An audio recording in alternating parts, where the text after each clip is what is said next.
Hello everyone and welcome to Long's Toys. I have a World of Nintendo figure here for you today. This is from the Super Mario line. It is Bowser Jr. I was just at the World of Nintendo store in New York City this past weekend, so I decided to pick this guy up. I believe the price tag is still on him. Yes, he was $8.99, as you can see there. Actually, I should say the World of Nintendo store is now called Nintendo New York, so that is the official name of it now. Very cool store if you have a chance. They just kind of redesigned it. They were closed for a month, and they just reopened it. It's very cool. If you get a chance, I advise checking it out.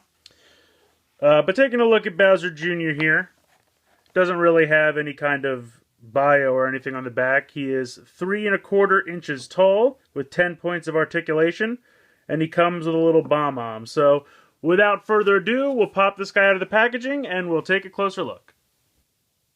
So taking a look at Bowser Jr. out of the packaging, I have to say it's a pretty excellent representation of the little guy. I think they did a great job on his head and his face. I love the tiny little beady eyes that he has. Little tuft of red hair. Really nice job. The paint on the apron, or kind of bib that he wears, I think is really nice. And the paint on the shell back here is very nice. Now unfortunately mine has a couple little imperfections, like up here in the hair. And he's got a little bit of weird paint on his tummy. But it's really not super noticeable unless you get really close to it and like really take a hard look. So just from afar, it all looks pretty excellent. As far as articulation goes, the head can move from side to side.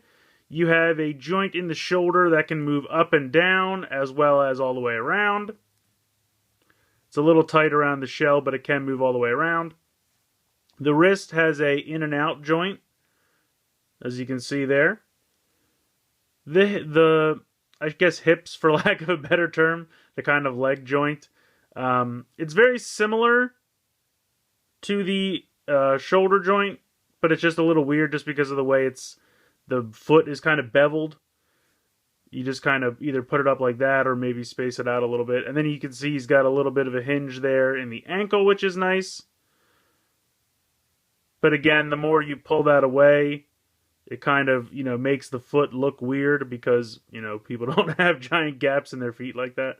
And then, of course, he's got a little point of articulation there on the tail, and that can also turn from side to side as well and go in and out. So I think it's pretty excellent for a figure this size, a lot of points of articulation, and I think they did a nice job.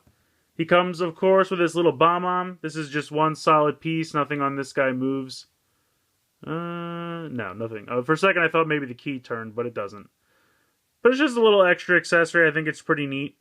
He can kind of hold it if he was going to hold it in his hand before he would throw it or something like that. And that makes for a pretty excellent little pose. So I have to say, I really like this guy. I mean, being a lot smaller than most of the other Nintendo figures, it's kind of the same price point even though he's a lot smaller. But I think they gave him a lot of points of articulation to make up for that.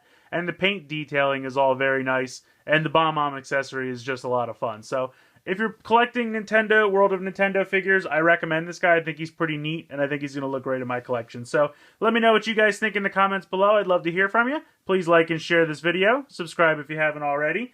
I hope you've enjoyed this look at Bowser Jr. from the World of Nintendo line. And thanks for watching.